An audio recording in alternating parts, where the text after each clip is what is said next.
Hello, all my subject scribers. Politics got you down? Always.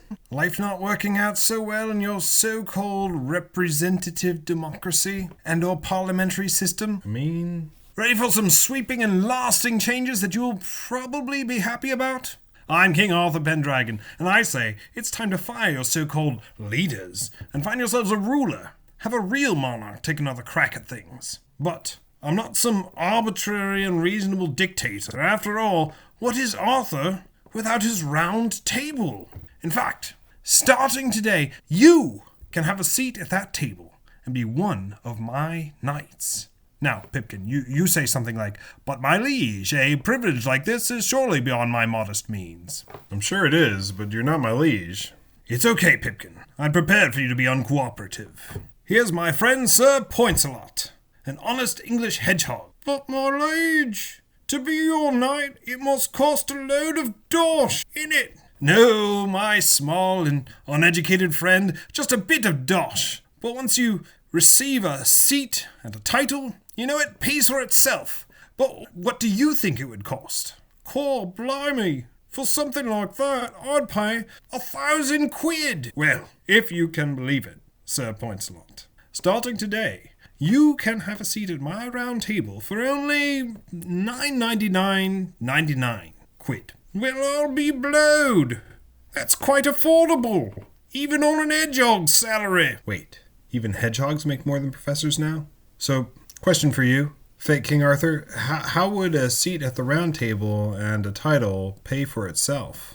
Through an economic plan that I like to call neo-feudalism. Do tell. Happy to. What's the one resource that never depreciates in value? Land, that's what. And once I'm king of the English-speaking world, I'll own a lot of it. I give Sir Poincelot here some land for his fee of 9.99.99, right? Woo! And then he divides that land up among his own subject scribers in exchange for fees as well. Neo-feudalism? What's neo about that? That just sounds like plain old feudalism. Also, maybe a bit like a pyramid scheme. Pyramid? That's a vicious lie. This isn't a pyramid scheme. It's multi-level monarchy. But how are you going to get all the land exactly? Well, it's mine by right, isn't it? As king of all English-speaking people, I've written strongly worded letters to several governmental bodies, so it's only a matter of time before... But even when when King Arthur actually had a claim to Britain and parts of Europe, he had to fight for it. He still reconquered his old lands by the sword. Don't you remember when we talked about Geoffrey of Monmouth's History of the Kings of Britain last time? Not quite. Listen, all that fighting, that's why I have knights. They'll fight for me, I'm sure. What?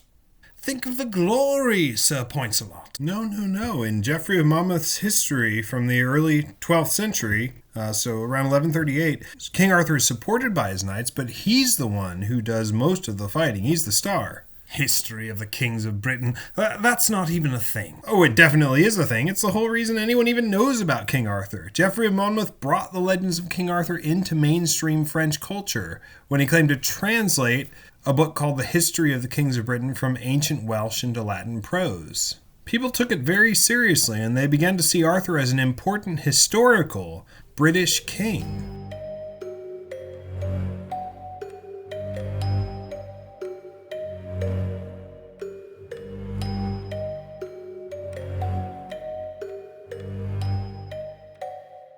Well, I suppose I am all those things, eh, Sir Poincelot? Historical, important, British. All right, Diamond Geezer. Well, I wasn't fishing for that. You're a lot more knowledgeable than Pipkin here. So, you're saying, in this work, I conquered all of Europe? King Arthur did, yes. In the history written by Geoffrey, Emperor Lucius of Rome says Britain belongs to him because it's part, or was until very recently, part of the Roman Empire. Absurd. That's what King Arthur says. Well, in turn, King Arthur gets really angry and says, actually, all of Europe, including Rome, belongs to him. Reasonable. He's got a point, don't he? Yes, he does.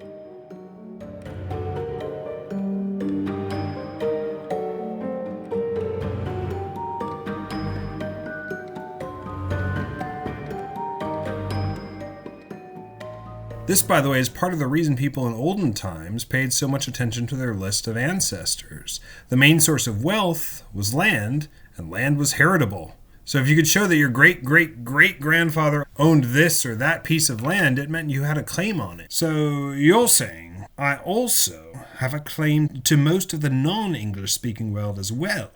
Interesting. No, you don't. You don't. But Arthur, who had just conquered most of northern Europe and France, goes to reassert his right over the French cities, as well as the Italian ones, because he thinks he's the rightful ruler. He basically reconquers most of the known world after already conquering it once. Bully for him. For me, I mean. But once it's conquered once, it probably doesn't need to be conquered again. I'm sure once the governing bodies get back to me and check their forms, they'll hand over everything they've been sort of stewarding, you know? And that's when I'll get some land, yeah? Ooh, could I have a visa? We'll talk about it. Anyway, there's a real question here, and I think in most works as well. What's the difference between a tyrant and a king? I'll take a crack at that one, Pipkin. See, everybody likes a king, but people don't like a tyrant. It's popularity, and I promise that as king, everyone will like me. I like him. Friend to man and hedgehog alike. You're probably onto something there, but everyone knew that a king could be unpopular and yet legitimate. The question was one of where his authority came from. Mandate from the masses, surely. Thanks, Monty Python. That's how we think, but what happens when the masses change their mind? You know, they do that sometimes. You'd get something very unstable without consistent policies that would ultimately risk the safety of the very people who... So you need to tell the people why you're still their king, even if they don't like you, like an origin story? Right. There are rarely tyrants who aren't popular at first, but it's when they do something that people don't like that they have to defend themselves. They need to show they have the right to rule, usually derived from their ancestors. If they're a tyrant, a true tyrant, they can't. And Arthur says something very interesting when Lucius first tells him in the court that he's coming to claim Britain if Arthur doesn't bow the knee. It's worth quoting. He says, "For nothing acquired by force and violence is justly possessed by anyone." I remember saying that. It just sort of popped into my mouth. Rather wise, that saying. He's one to watch, this one. What a mind. Well, thank you. Of course, here's the thing. Arthur says this after Geoffrey of Monmouth says he conquered France, all of northern Europe, Ireland, Scotland, and so on. And before he takes the land in southern Europe back by conquering it again. Does he by any chance conquer Ibiza? Why are you saying I'm a hypocrite, Pipkin? Honestly, I have no idea if that's the point Geoffrey is making. But it's interesting. And of course, what Arthur means by this isn't that people should be able to govern themselves or something like that. It's only that a land's rightful lord who has inherited its title should rule over it. Meanwhile, as Arthur goes on his European campaign, we get a bunch of tyrant figures who are worse than Arthur. Arthur looks heroic compared to them, but it's also not clear that he's entirely different from them.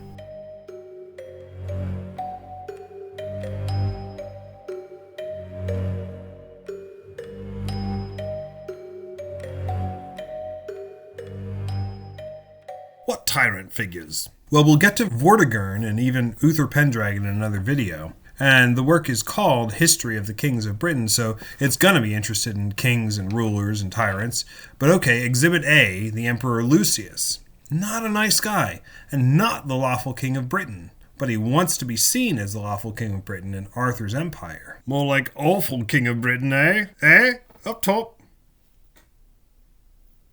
So anyway, Lucius sends his emissaries to demand that Arthur pay him, and Arthur says, "Oh, we'll pay you all right. Got your payment right here." Exactly. So Arthur gathers his men, who were a little worried anyway that they were getting too soft with all this peace. They travel across the sea to France, but while they're traveling, Arthur has a dream. I have a dream too, that one day I shall reclaim my rightful... Stop interrupting. Hey, you work for me. Well, this isn't that sort of dream. It's the weird, biblical, inscrutable kind of dream that has to be explained by wise men. Arthur sees a huge bear fighting with a huge dragon. The dragon kills the bear. But notice that they're both monstrous, the bear and the dragon, and they both cause all kinds of damage while they fight. So Arthur is going to slay the dragon. And that's what the dream's about? Arthur is the dragon. He's King Arthur Pendragon, after all, meaning chief dragon or dragon's head. And we can talk about why he gets this name later. And his wise men figure the bear is meant to be Emperor Lucius, so Arthur can be sure of success. Huzzah! Well done, you!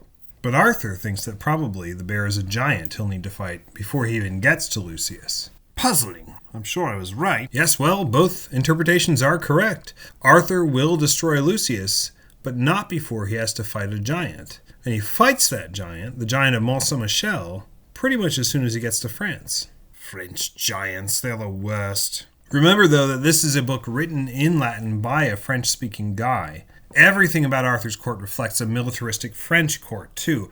Armor, swords, fealty. So nobody's dunking on the French here. They're part of the same culture. Absurd. I'm not French. I'm not. And the giant actually comes from Spain. Ibiza? Maybe. The giants kidnapped Helena, the daughter of a duke, and she died of fright. Arthur makes his way up the mountain to battle the giant, but before he does, he talks for a while with Helena's poor old nurse, whom the giant keeps as prisoner. Then Arthur fights the giant, finally killing him. They bury Helena on a small island, not quite as large as Mont Saint-Michel, and it is an actual island there next to Mont Saint-Michel. You can still see it today. They set up a convent there in her honor, which would have existed in Geoffrey's day. And eventually the mountain where the giant lives becomes Mont Saint-Michel, dedicated to Saint Michael the Archangel.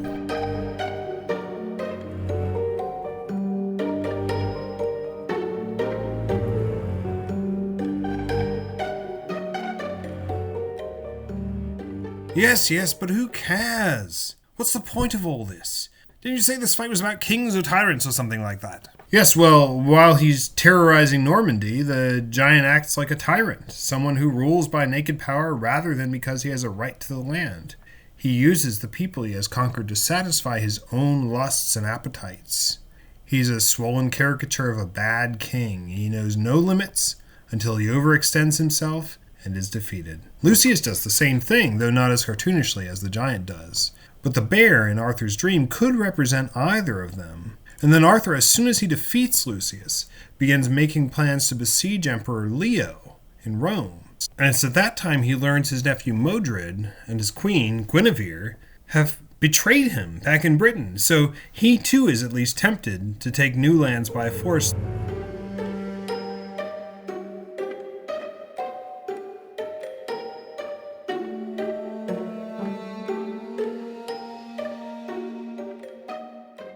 That's a lot of bad stuff about me. Let's focus on Modred, another king who doesn't have the right to rule. Well, King Arthur made him regent, and he was supposed to rule in Arthur's stead until he came back. But he did a few other things in Arthur's stead, apparently, and getting together with the queen is a big no-no. Whatevs, I'm over it. They can have each other. Sounds like sour grapes to me. No, it's not. Well, the problem with it is that sleeping with the queen means uncertainty. If the king takes a lover, that's his business because nobody can claim that children from that union are legitimate. But if it's proven that the queen was unfaithful, then it's really not clear whether her offspring have the right to the throne, which means they can be challenged and the whole kingdom is plunged into chaos and civil war. Well, double standard that, but I see your point. So, what did I do again in response? Arthur brought his armies back to Britain, plunging the land into civil war and chaos. He killed Modred the traitor, but not before he himself was mortally wounded and most of his men killed. Guinevere ended up joining a convent. Then Geoffrey of Monmouth simply says Arthur was taken away to Avalon to be healed of his wounds, and the crown was passed to a guy named Constantine, not the Roman emperor, but a distant relative of Arthur's. Of course, yes, Constantine. Good man, but not quite Arthur, was he? I think not. No one is. See what you did there. Yes, when I was first taken by the fairies to Avalon, I was rather groggy, what with all the mortal wounding. Lost quite a bit of memory, but it's all come back, and there aren't really any fairies in Geoffrey of Monmouth. It's a history. It just says he was taken away to Avalon to be healed, that's it. But I mean, Pipkin, this Geoffrey of Monmouth guy isn't quite right about everything, is he? I mean, what about the Round Table and all the side quests Arthur's knights go on? And what about the Grail, and Morgan and Fay, and Excalibur, and the Sword and the Stone, and Lancelot, and Merlin? Also, don't forget about Ibiza, and the Royal Order of the Hedgehog. Well, most of that gets added to the legend later, But Geoffrey of Monmouth does introduce Merlin as an important character at the beginning of Arthur's story. It's probably worth talking a bit about him. Excellent. Well, subject scribers, we'll see you next time when we'll talk about how, for an additional fee, I can get my associate Merlin to go to work for you. Until next time, this is Arthur, the once and future king, and his best, most faithful knight, Sir Pointelort, saying fare thee well. It would actually be fare you well if you're talking to a group of... Laters!